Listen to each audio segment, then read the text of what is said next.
Salut à tous, bienvenue chez Gamma Speed Shop. Aujourd'hui, on pousse au maximum la préparation atmosphérique sur cette MX5 NC. Sans aucun doute, le modèle d'MX5 le plus sous-coté qu'il existe. Elle est souvent décriée comme trop lourde, trop imposante, trop pataude. Et pourtant, c'est un modèle qui vaut vraiment le détour. Elle est plus lourde que toutes les autres MX5, c'est vrai, mais pas non plus de 300 kg. Il faut rester quand même raisonnable. Ça reste une MX5 super fun et agile et très efficace sur circuit notamment.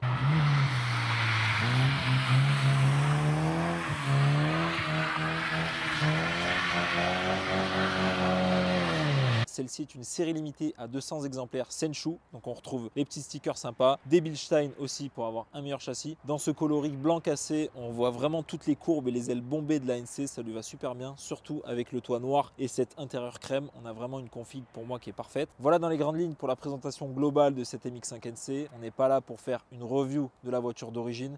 Il y en a déjà des centaines et des centaines sur YouTube. Vous le savez, nous, ce qu'on apprécie et ce qu'on fait ici chez Gamma Speed Shop, c'est la préparation auto et surtout la préparation moteur. Et la MX5 NC, comme toutes les autres MX5 d'ailleurs, se prête très bien à la préparation moteur. On vous a d'ailleurs fait une vidéo il y a quelques semaines de cela sur la préparation moteur possible sur MX5 NC. Donc on parle de préparation moteur en conservant le moteur d'origine, que ce soit 1,8 litre ou 2 litres. On ne parle pas de changement de moteur parce que évidemment qu'on peut tout faire sur une NC. On pourrait y mettre un gros V8.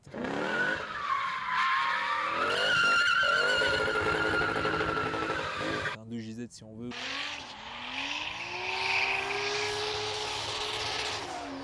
Même un moteur rotatif sans aucun problème. Mais là, on parle vraiment de modifications typées OEM++. Dans cette vidéo, on vous parlait des préparations en suralimentation, donc l'ajout d'un turbo ou d'un compresseur en stage 1, 250 chevaux ou stage 2, 300 chevaux. Et en plus des préparations en suralimentation, on vous parlait aussi des préparations en atmosphérique. En atmosphérique, on a un premier palier de préparation. On va venir changer le collecteur d'échappement, le filtre à air et surtout les arbres à cam. Avec ça, évidemment, une cartographie moteur sur notre banc ici à l'atelier.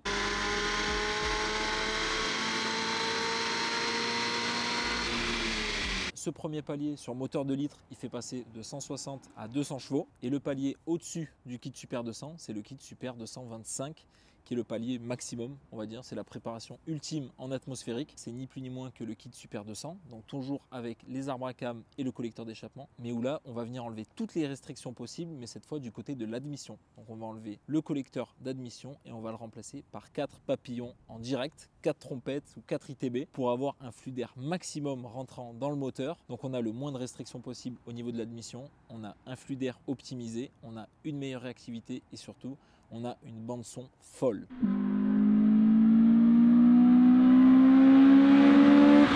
Et cette NC, elle est déjà équipée du kit Super 200. On lui a monté ici à l'atelier il y a de ça un an. Son propriétaire a donc roulé avec son kit Super 200. Il a bien pris son pied, il a déjà redécouvert sa voiture par rapport à l'origine. Mais après avoir roulé pendant un an avec son kit Super 200, il a voulu se faire plaisir et aller plus loin dans la préparation de son moteur, toujours en atmosphérique. Il nous a donc confié sa voiture de nouveau pour que cette fois-ci, on lui installe en plus du kit Super 200 les 4 papillons pour avoir donc un kit Super 225 et avoir la préparation atmosphérique la plus optimisée possible. Et ce kit d'ailleurs, je vais laisser Maxime vous le présenter plus en détail et nous, on se retrouvera plus tard pour l'essai de cette NC après qu'on lui ait monté son kit. Voici donc la pièce maîtresse de ce kit Super 225, les 4 papillons, les ITB, les responsables de la bande son démoniaque de ce kit et une des principales raisons pour lesquelles on installe ça sur nos moteurs.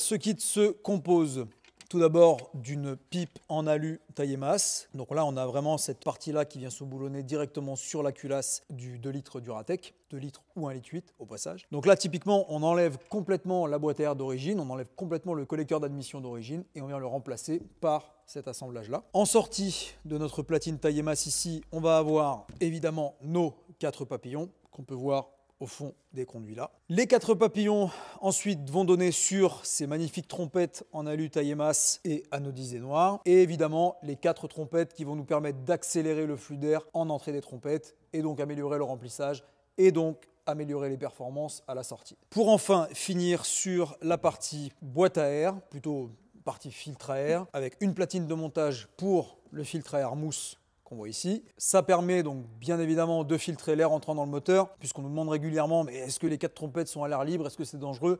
Bien évidemment qu'on ne laisse pas 4 trompettes avec un air non filtré, ce serait bien évidemment impossible à gérer sur route. Ceux qui connaissent un petit peu les NC sauront que sur NC, on a systématiquement un papillon électronique. On n'a pas de papillon à câble. Donc comment on vient piloter ces 4 papillons? C'est là où on a l'adaptation faite par BBR qui rend ce kit plug and play, qui est en fait la modification d'un papillon électronique. BBR a pris un papillon électronique qu'ils ont modifié, ils ont découpé complètement la partie qu'on voit là, plutôt qu'on ne voit plus. Ils ont supprimé le papillon en lui-même et ils l'ont remplacé par une pièce en aluminium usiné qui vient se boulonner sur l'axe de papillon et qui vient ensuite actionner une biellette et un système de renvoi qui derrière va venir actionner nos 4 papillons à la place du monopapillon d'origine. Donc c'est une méthode qui pour moi est très maligne, je dirais, parce qu'on récupère le matériel d'origine modifié pour pouvoir actionner nos 4 papillons. Ça permet, de ne pas perturber le calculateur, puisque pour le calculateur, c'est totalement transparent. On reste sur le même papillon électronique que sur une voiture d'origine. Et 2, ça permet de ne pas complexifier l'installation en nous obligeant à installer par exemple un papillon à un câble,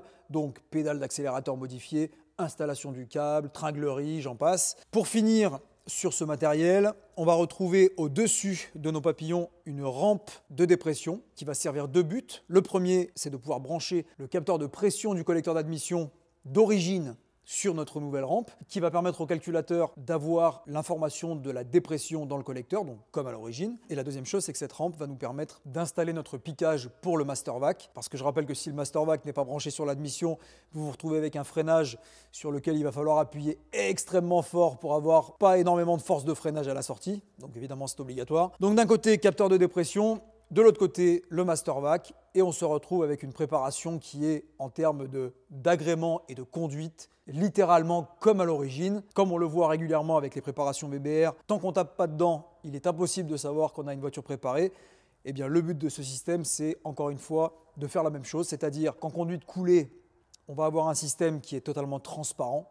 Par contre, quand on tape dedans, là, on se rend compte qu'on a 4 papillons avec les performances et la bande son par-dessus. Donc vraiment, c'est un kit très bien pensé. Alors, on pourrait dire quand même très simple, parce qu'il n'y a vraiment pas grand-chose au final. Là, bien évidemment, on ne parle que des papillons, mais le kit Super 225 consiste aussi à remplacer le collecteur d'échappement et bien évidemment les arbres à cam. Donc notre boulot aujourd'hui sur cette NC va être quand même un petit peu simplifié, puisque la partie la plus chronophage, c'est vraiment la pose des arbres à cam, puisqu'il y a beaucoup de choses à déposer, beaucoup de choses à régler par la suite. Donc là, ce qu'on va faire, c'est déposer toute l'admission d'origine, donc boîte à air, débitmètre, collecteur d'admission d'origine, pour remplacer tout ça par nos 4 papillons et notre filtre mousse.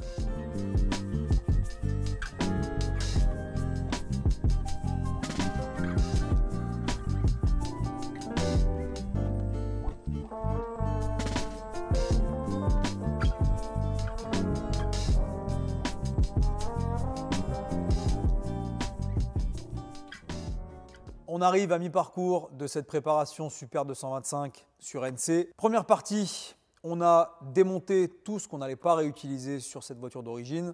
Donc, on a d'abord démonté tout ce qui est baie de pare-brise pour avoir un meilleur accès. Et côté admission, donc on a retiré tout ce qui est collecteur d'admission, papillon, boa d'admission, boîte à air. Suite à ça, on a dû modifier plusieurs choses pour faire de la place pour les ITB.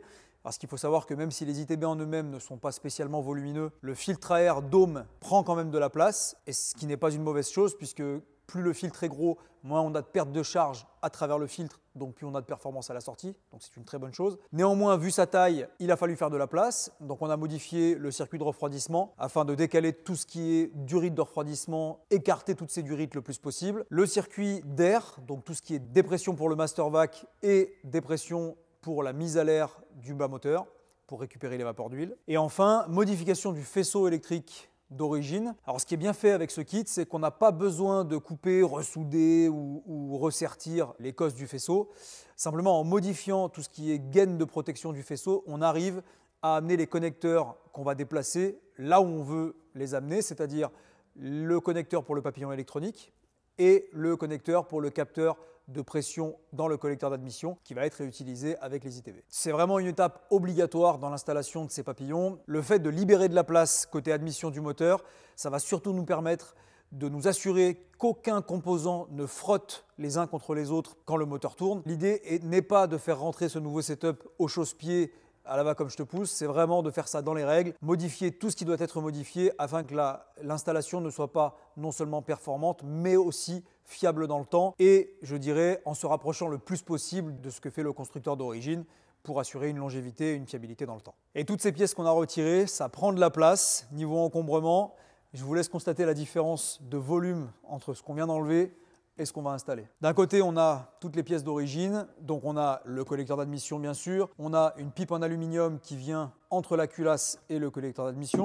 le papillon électronique d'origine en 60 mm et évidemment toute la boîte à air, tout ce qui va être papillon secondaire au niveau de l'admission, boa d'admission et bien évidemment le filtre à air sport qu'on avait installé lors de la conversion en Super 200 de cette voiture en particulier. Et toutes ces pièces, on va donc les remplacer par le kit 4 papillons BBR que vous voyez ici. Pourquoi ce kit-là est plus performant qu'une boîte à air d'origine? Déjà, si on compare de façon brute la section d'admission de ces deux systèmes, d'un côté on va avoir le papillon électronique d'origine diamètre 60 qui a une section de 2800 mm², d'accord.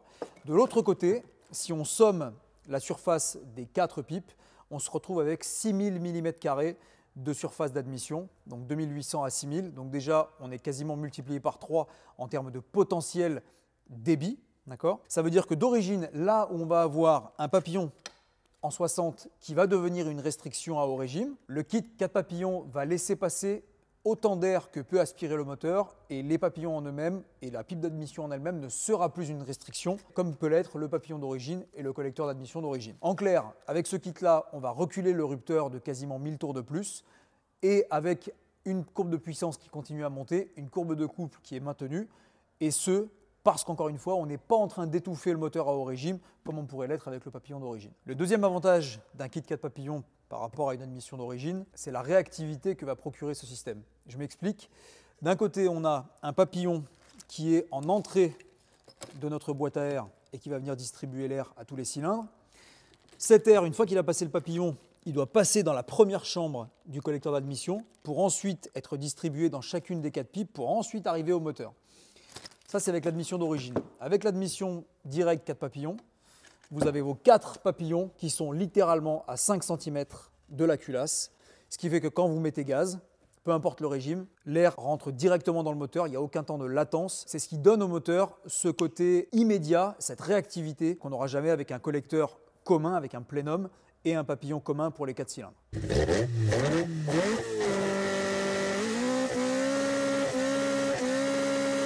Et pour finir, bien évidemment, la sonorité que ça va procurer, parce qu'évidemment le son produit par le moteur d'origine doit traverser le collecteur d'admission, les différentes chambres, la tubulure, la boîte à air. Là, vous ouvrez les papillons, le bruit sort directement des pipes d'admission à travers un filtre à air mousse qui ne filtre absolument rien du tout en termes d'acoustique. Et on se retrouve donc avec ce fameux bruit de voiture de rallye.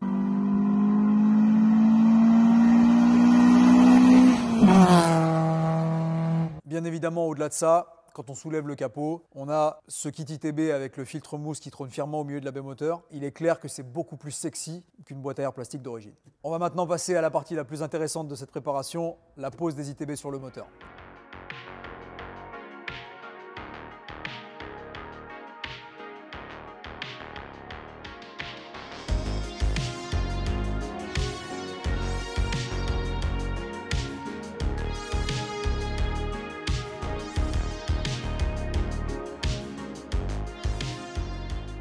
Donc quasiment terminé l'installation du kit ITB sur le 2 litres Duratec. Donc on a installé la pipe d'admission avec les 4 papillons, les 4 trompettes, la platine qui va venir supporter le filtre à air mousse qu'on va rajouter derrière, la modification du circuit d'essence, la modification du circuit de refroidissement, la modification du circuit d'air, c'est-à-dire toutes les dépressions notamment pour le master vac ou pour l'aspiration des vapeurs provenant du réservoir d'essence. Toutes ces petites modifications dans le but de dégager assez de place pour pouvoir positionner notre filtre à air qui est quand même assez volumineux. Sur une version RHD, l'installation est quand même plus simple à réaliser puisque pas de master vac, pas de mètre cylindre de frein. L'environnement est quand même moins chargé sur une RHD. Sur une LHD, il faut vraiment jouer des coudes pour rentrer ne serait-ce que la pipe d'admission, donc les 4 papes. Donc c'est quand même pas mal de temps à passer pour vraiment faire de la place.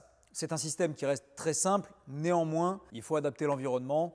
Et finalement, comme toutes les préparations qu'on fait, puisqu'on fait nécessairement du sur-mesure, c'est un petit peu la base de ce métier. Donc même avec un kit qui est vendu comme étant plug and play, on reste dans le domaine de la préparation Et par expérience, il est extrêmement rare d'avoir un kit qui réellement est plug and play sans qu'on ait à modifier quoi que ce soit. Dans les éléments qui ont été conservés malgré l'adjonction des 4 papillons, on peut noter la boîte à air. Alors ça peut paraître étonnant, mais il y a une raison très spécifique à ça. La première, c'est parce que cette boîte à air est équipée d'un BOA à l'avant d'origine qui va canaliser l'air frais depuis le pare-choc jusqu'à l'admission. Donc clairement très utile, même en passage en ITB, pour éviter de n'aspirer que l'air chaud de la baie moteur. Mais le fait de retenir la boîte à air a une deuxième fonction, celle de fournir un support pour le débitmètre d'origine. Alors pareil, le débitmètre n'est plus utilisé quand on passe en 4 papillons.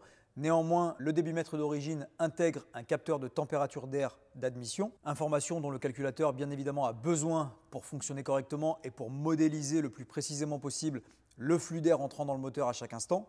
Ceci dans le but d'adapter les temps d'injection et l'avance à l'allumage au flux d'air entrant, encore une fois, dans toutes les phases de fonctionnement. Donc la boîte à air est conservée, néanmoins on enlève le filtre à air pour laisser le passage le plus facile à l'air frais entrant dans le pare-choc. Un élément assez sympa qu'on peut trouver sous le capot de certaines versions de NC, c'est ce tube en plastique noir qui ne sert ni plus ni moins qu'à faire communiquer la baie moteur avec l'habitacle afin de transmettre le son produit par le moteur dans l'habitacle et donc au conducteur. Le résultat, c'est que la sonorité qu'on entend à l'intérieur de l'habitacle, déjà avec un moteur d'origine, est quand même plus prononcée que si on n'avait pas ce tube.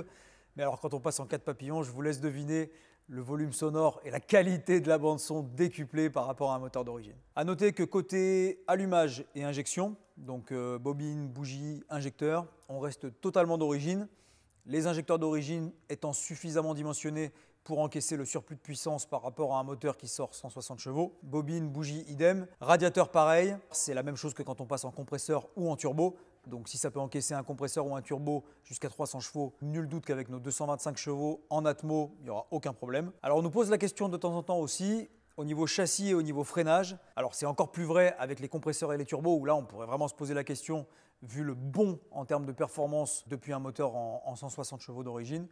Mais clairement, le châssis de l'ANC ainsi que son freinage est largement en capacité d'absorber ce surplus de performance. Donc pas d'inquiétude de ce côté-là. Autant sur d'autres châssis, il est beaucoup plus sain de commencer par préparer le châssis et le freinage afin d'avoir déjà une base qui va pouvoir supporter une préparation moteur et ensuite s'occuper du moteur.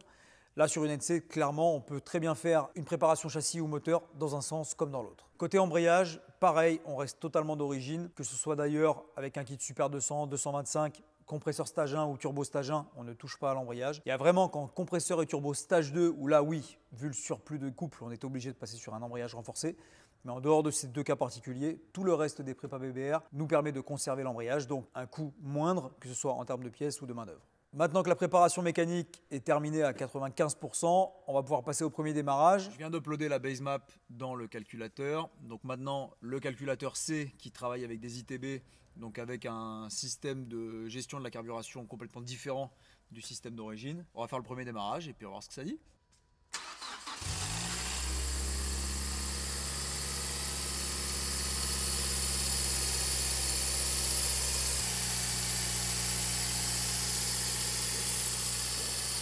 Ça tourne, ralenti à 1800 tours, en même temps il fait 10 degrés dans l'atelier, donc tout ce qu'il y a de plus normal. Toutes les constantes sont dans le vert, donc maintenant on va la laisser chauffer, on va purger le système de refroidissement, et puis une fois que ce sera fait, on la sangle sur le banc, et on voit ce que ça sort. Et surtout, on va pouvoir profiter du son des 4 papes en Dolby Surround dans le shop, et là ça va être intéressant.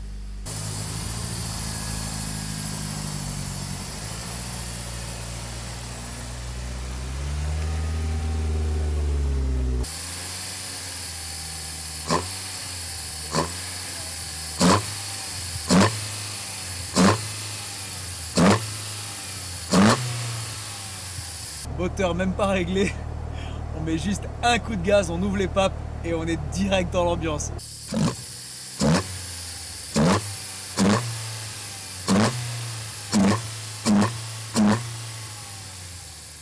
Alors la grosse différence au niveau carto entre 99% des moteurs qui n'ont qu'un seul papillon et un montage multi-papillon comme celui-ci, c'est la modélisation de la quantité d'air entrant dans le moteur au niveau du calculateur. Sur une MX5 NC d'origine, on a un débitmètre. Donc un débitmètre, c'est un appareil qui va mesurer à chaque instant le débit d'air frais entrant dans le moteur. Et en fonction de ce que mesure ce débitmètre, le calculateur sait combien d'essence il doit injecter et quelle avance à l'allumage il doit mettre. Quand on a un cas de papillon comme celui-ci, donc on n'a plus de débitmètre, donc il faut faire autrement. Et pour faire autrement, qu'est-ce qu'on fait? On vient mesurer l'angle d'ouverture de nos papillons. La quantité d'air qu'ingère le moteur n'est absolument pas linéaire, n'est absolument pas proportionnelle au taux d'ouverture de nos papillons. Au départ, vous avez votre papillon fermé ou quasiment fermé quand on est au ralenti. Dès qu'on va commencer à actionner nos papillons, directement, on va avoir un afflux d'air frais qui va rentrer dans le moteur. Et en clair, même si on ouvre, je dis n'importe quoi, de 2 ou 3% de plus de notre papillon, eh ben on ne va pas avoir 2 ou 3% de plus d'air qui va rentrer dans le moteur, mais beaucoup plus que ça. Et à contrario, quand on va arriver à une position quasiment full ouvert, donc pied dedans, pédale au plancher, eh bien on va avoir très peu de différence entre un papillon qui va être ouvert, disons, à 70% et un papillon qui va être ouvert à 100%. Enfin bref, pour résumer, quand on mappe une préparation comme celle-là en multi-papillon, on doit régler toutes les ouvertures des papillons, on va dire de 5% d'ouverture vraiment en bas des tables, jusqu'à 100% d'ouverture, et ce par incrément de 5% dans les bas régimes en passant à 10% dans les hauts régimes, afin que le calculateur, dans toutes les phases de fonctionnement et surtout de position de pédale, de position de papillon, puisse injecter la bonne quantité de carburant et puisse mettre la bonne avance à l'allumage. En clair, ça prend plus de temps à mapper, c'est plus fin, mais c'est obligatoire dans une configuration comme celle-ci, que ce soit d'ailleurs sur un calculateur d'origine comme sur une préparation sur une NC, ou sur un calculateur programmable comme un MaxEQ par exemple, comme on a fait sur la fameuse Opel Ascona qu'on a préparée il y a quelques mois en arrière. Un autre point à prendre en compte quand on fait une préparation en ITB, c'est la stabilité des réglages. Là aujourd'hui, on va régler cette voiture sur le banc avec la température qu'on a aujourd'hui, l'hygrométrie qu'on a aujourd'hui, la pression atmosphérique qu'on a à ce moment-là sur le banc. Mais demain, quand il fera plus chaud, moins chaud, quand on sera en altitude, etc., tous ces réglages vont changer. Quand on a un débitmètre, encore une fois, le débitmètre va mesurer la quantité exacte d'air qui rentre dans le moteur à chaque instant. Si par exemple vous montez à 2000 mètres d'altitude, là où l'air est quand même moins dense, le débitmètre va mesurer effectivement la réelle quantité d'air ingérée, donc le calculateur n'est jamais perdu et il sait exactement comment gérer la carburation derrière.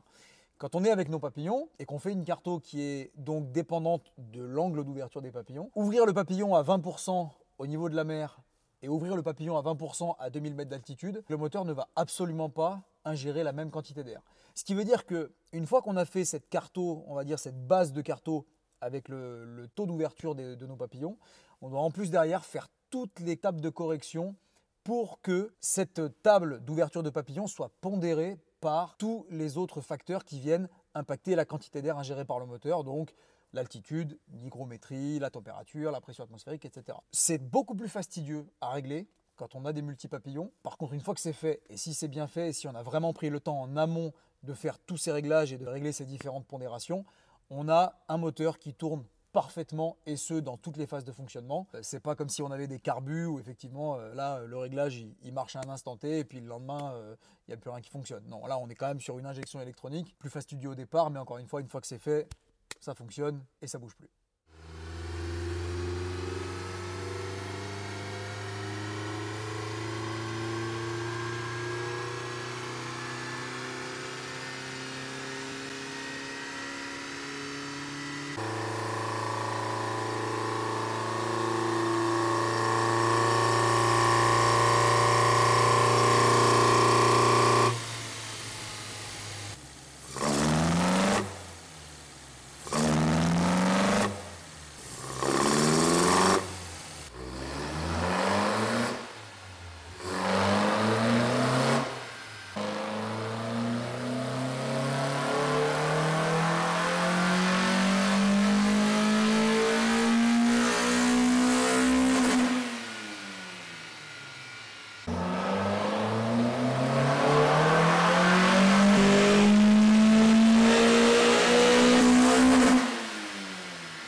La partie cartographie est maintenant terminée. Cette NC a sorti 210 chevaux et 232 Nm de couple. Alors bien évidemment, on est sur un kit Super 225, donc un kit qui est à la base donné pour 225 chevaux. Il nous manque donc 15 chevaux par rapport aux chiffres annoncés par BBR.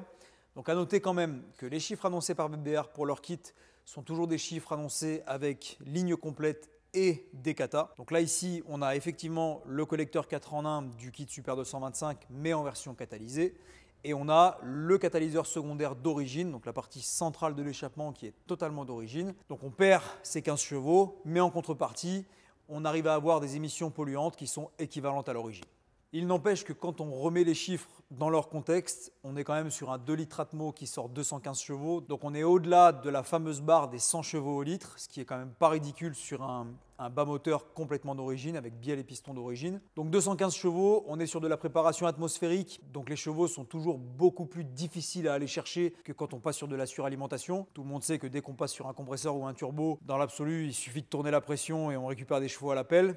Je schématise, mais c'est à peu près ça. Là, vraiment, on est sur de la recherche de performance pure. L'idée, c'est vraiment d'aider ce moteur à respirer le plus possible. Donc, on va aller chercher du régime. On va aller chercher à harmoniser admission et échappement. C'est ce qu'on fait avec les 4 trompettes et le collecteur 4 en 1 en inox. On a un moteur qui monte à 8000 tours minute, une bande son absolument dingue. Mais plus que les chiffres, ce qui nous intéresse, c'est les sensations que cette voiture procure. On pourrait débattre longtemps sur la théorie, mais le mieux, ça reste quand même d'aller l'essayer et de voir ce que procure cette voiture en conditions réelles. On se retrouve au volant de cette MX5 NC 2 litres, équipée du kit Super 225 de chez BBR. Petit rappel, on a un collecteur inox 4 en 1 BBR catalysé, 2 arbres à cam performance BBR et bien évidemment les 4 papillons. Le clou du spectacle. Le clou du spectacle. On n'avait pas encore monté le filtre à air pour les essais sur banc, pour bien profiter de la sonorité des 4 papes pendant les shoots. Mais au final, avec le filtre à air, ça change absolument rien. Ça change vraiment rien. À part un filtre à l'air, ça filtre pas le son. À niveau sonore, là on est en train de cruiser tranquille, on est en 4e, 80 km/h, 3000 tours, stabilisé. Alors effectivement, quand on est réellement sur un filet de gaz instabilisé, on n'entend pas la différence. Non. Par contre, il suffit d'une légère pression direct. On l'entend bien, ce son rock et grave des ITB qu'on adore, quoi. Le glou-glou vraiment, surtout dans les bas régimes. Tu vois, regarde, on est à 2000. J'adore ce bruit.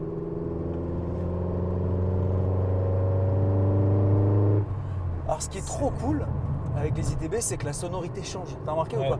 Là à 2000 t'écrases, ça fait un certain son. Tu passes 2005, ça change encore un peu de...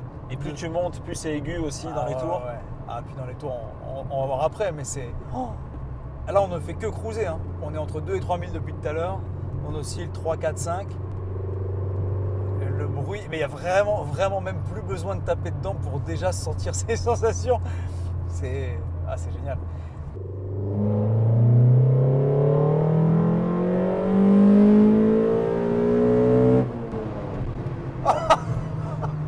Ça s'arrête pas. C'est génial. C'est une moto. Tu te croirais dans une caisse de rallye. Écoute les rétrogradages. Ouais, c'est impressionnant.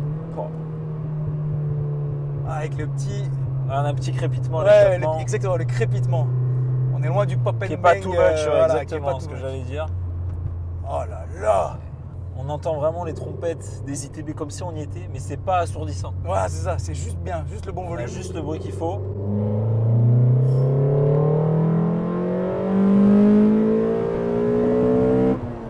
Oh, c'est délirant.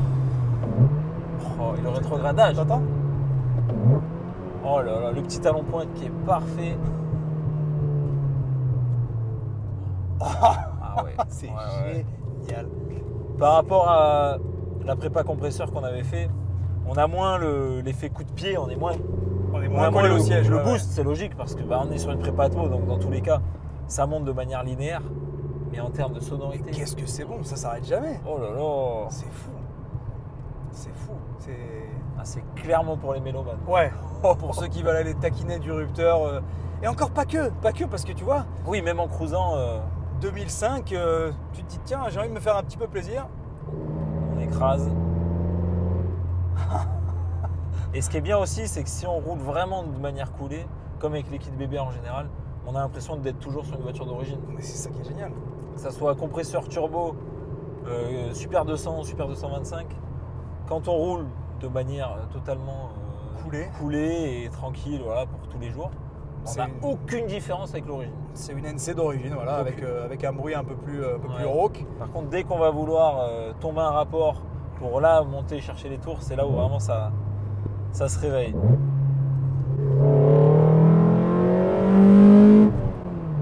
Oh là là là là. Et on a toute la quintessence du moteur Ah, qui, c'est est, fou, c'est fou. qui est là, c'est fou. C'est fou. Et tu arrives à un rond-point, ralenti 1000 tours, ça Ouais, tu reprend, il n'y a pas d'à-coup. Tu arrives à un feu rouge, à un bien. arrêt, tout va bien. Voilà. Et dès que tu arrives à t'en remettre une louche.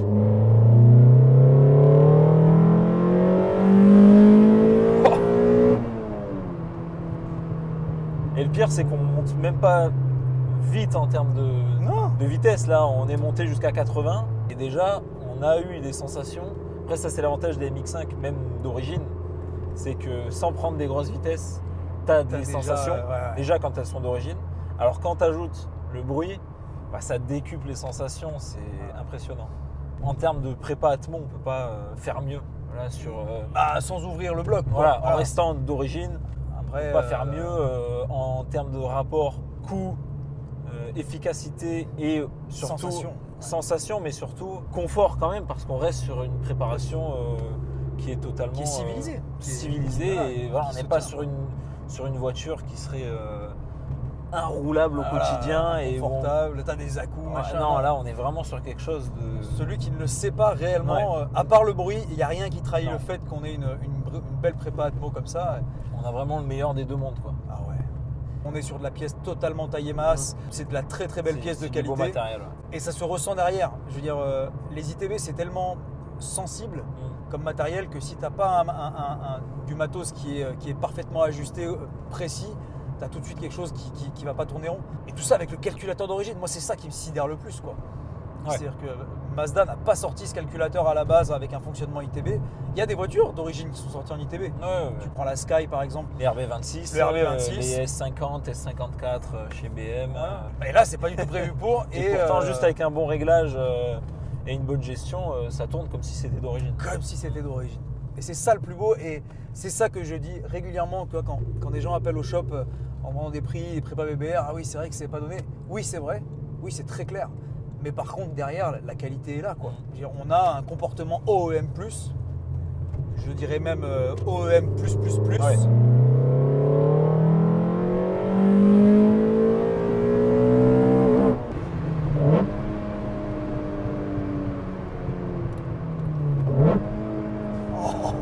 C'est jouissif.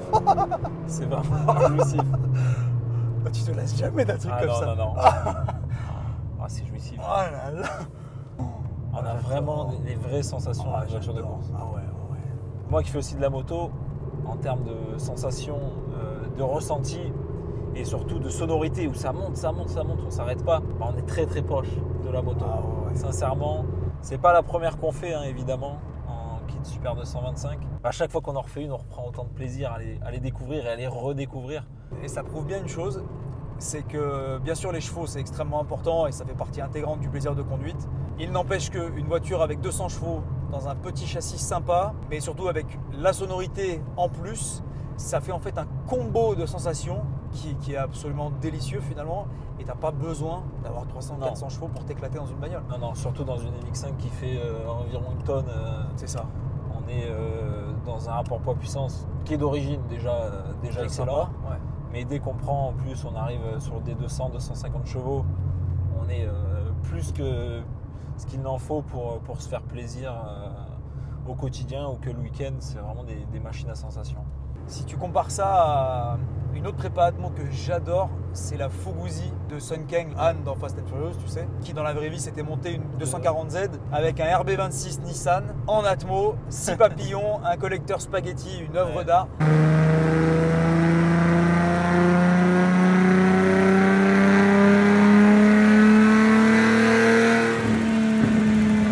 Certes, ça faisait peut-être que 300 chevaux, mais c'était un... Bah, il aurait pu y mettre un RB en turbo et avoir le double de chevaux, Mais largement. mais c'était pas l'idée. Il a pris une ancienne, il a mis un RB26, voilà, 300 chevaux, ça suffisait largement, mais avec une sonorité et une sensation qui est inimitable. Un petit peu le même esprit là-dessus. Totalement, Voilà. totalement. On ne cherche pas les chevaux forcément, sinon on irait sur de la suralimentation. Non, là, ce qu'on veut, c'est du plaisir, de la simplicité. C'est le meilleur antidépresseur, hein, au final. Et, Très clairement, très clairement. On a juste à monter dedans après une journée de travail un peu compliquée et on prend direct la banane.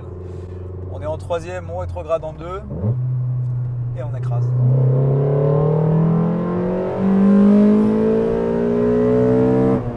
vraiment à 5005 qu'on a la meilleure sonorité. Ça change, ça change vraiment d'un cran.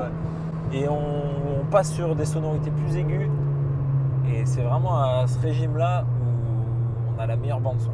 On n'entend même pas l'échappement. C'est démentiel. J'adore. C'est démentiel. La grosse différence avec une NC d'origine, c'est vraiment le côté où tu peux. Là, tu tires jusqu'à 8000 et la poussée ne faiblit pas. Non. Tu as vraiment. Tu peux utiliser réellement de 1500 à 8000, tu as une plage de fonctionnement de 6500 tours. Enfin, c'est ce qu'on a déjà quand on passe de l'origine au kit Super 200. Tout à fait. On gagne cette allonge et cette montée en régime. Par contre, la sonorité, là, ça fait toute la différence. Les papillons par rapport au kit Super 200. C'est typique des ITB, on est bien d'accord. Déjà, le kit Super 200, il transforme la voiture en termes de sensation et de conduite. En termes de sonorité, au final, pas tant que ça, parce qu'on pourrait avoir une NC d'origine avec simplement un collecteur, qu'on aurait les mêmes sensations sonores. Complètement. Mais là, passer sur le kit Super 225 avec les 4 papillons, ça fait toute la différence. Et d'ailleurs, c'est pour ça que ce client l'a fait en 2 étapes. C'est ça.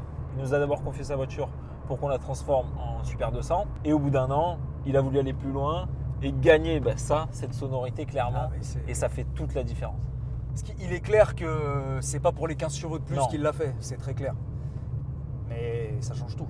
Le son change absolument tout. Et le pire, c'est que tu t'en lasses pas, quoi. En fait, tu sais que tu es toujours à une pression d'accélérateur d'avoir un bruit de voiture de rallye, quoi. Ouais.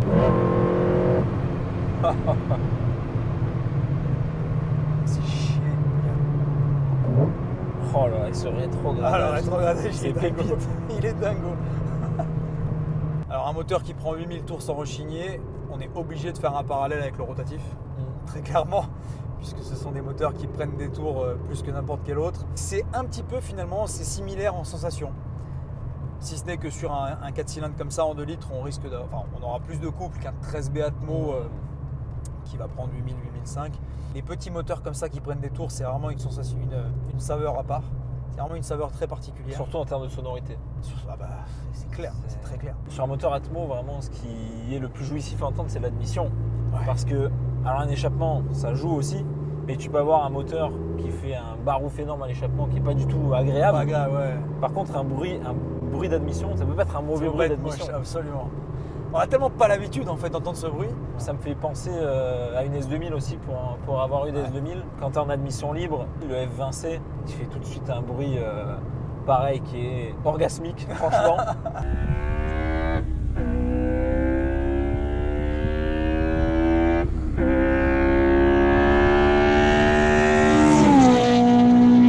Et là, on s'en rapproche très clairement. Et quand on voit aujourd'hui le prix d'une MX5 NC 2 litres en volant à gauche, on n'est même pas au prix d'une S2000 volant à droite, rouillé. Donc honnêtement, à choisir, je pars à 100% sur une NC qui est confort sans être too much et sans perdre les sensations, où on a les sièges chauffants, le régulateur, on a autant de fiabilité qu'une S2000, si ce n'est plus, largement. Et avec quelques modifs et une belle prépa comme celle-ci, en termes de sensations sonores et en termes de puissance, on s'en rapproche largement. Parce qu'une S2000 d'origine, ça fait 240 chevaux, mais elles sont toutes asthmatiques. Avec 20 ans dans les pattes, elles ont plus de 100 chevaux que 240. En termes de sonorité, on est vraiment proche. On prend un peu moins de tours quand même, c'est vrai. Certes. Mais on s'en rapproche vraiment. Ça reste de cabriolet aussi. C'est comparable finalement. En termes de budget et de plaisir, ça reste totalement comparable. On ne vous a pas donné le ressenti de la voiture en général parce que les NC, on commence à les connaître, c'est une NC surcombinée. C'est bien. C'est bien, c'est une bonne base. Très bon châssis déjà d'origine. On a vraiment fait le focus là sur le moteur et la préparation plus que sur la voiture en général dans cet essai. Quand tu penses que c'est des voitures qui ont au moins 15 ans maintenant. Et ça vieillit tellement pas. Les dernières sont de 2015. Ça vieillit tellement pas. Non, les plus récentes ont 10 ans. Donc, les plus récentes ont 10 ans. L'intérieur, il est encore comme neuf. Les sièges, ils sont nickel. Il y a tout qui fonctionne. Ouais, celle-ci, elle est très bien entretenue. Elle est très bien entretenue. En même temps, elle n'a pas beaucoup de kilomètres. Elle a 76 000 et quelques. 76 000, Donc, ça reste un très bel exemplaire. Et avec ses ITB et ses 4 papes qu'on lui a collés, on est vraiment sur une NC parfaite, quoi. Puis en plus en blanche pour moi, en vert aussi elle est très belle. On avait fait déjà une prépa en 4 papillons comme celle-ci sur une verte. C'est aussi une super belle couleur. Absolument. Bon, je pense que clairement la prépa BBR 225, c'est validé. C'est validé à 100%. À 100%. Et on a beau essayer des voitures qui font littéralement 600 3 chevaux. voire 4 fois la puissance de celle-ci. La puissance, ça fait pas tout. Et que c'est un ensemble pour vraiment prendre son pied dans une voiture. Puis là, sur une MX5, t'as le châssis, t'as le moteur, t'as la bande son, La légèreté, t'es assis les bas, freins, c'est ouais. léger, c'est Ah, t'as rien, juste... t'as rien à ajouter là, très clairement. Non, c'est vraiment une super voiture déjà d'origine. On l'a dit, on le redit. La NC, c'est la plus sous-cotée de toutes les MX5. C'est Mais ça. Une petite dernière.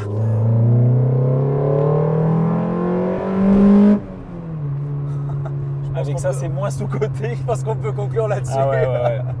Clairement.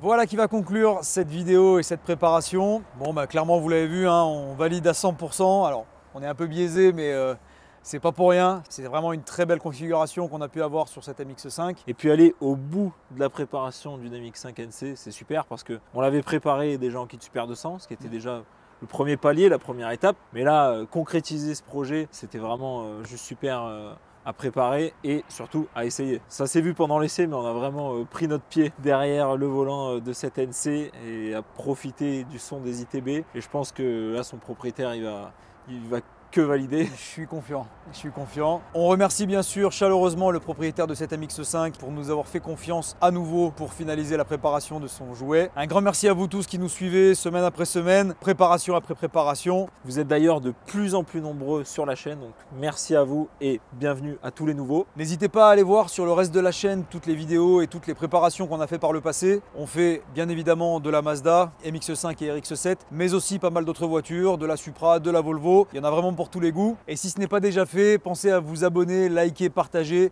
C'est comme toujours la meilleure façon de soutenir la chaîne, de soutenir notre travail. Faire ce genre de vidéos, on adore ça, mais c'est vrai que ça prend du temps, ça prend de la ressource. Le but est vraiment de partager notre travail avec vous, de partager notre passion de ce métier. Donc n'hésitez pas à nous laisser en commentaire toutes les questions que vous pourriez avoir sur les différentes préparations. On prend le temps de répondre à toutes les demandes, en tout cas on essaye. Quant à nous, on va retourner à l'atelier, continuer sur les projets qu'on a en cours. Donc n'hésitez pas à rester connectés, on a encore de très belles choses à vous montrer cette année. Merci encore à tous et on vous donne rendez-vous à la prochaine vidéo. Ciao. Ciao. Oui, c'est ça. C'était un mec en vélo. Ouais, j'ai déjà vu des trucs comme ça. Putain. Bah lui, il doit avoir des sensations aussi.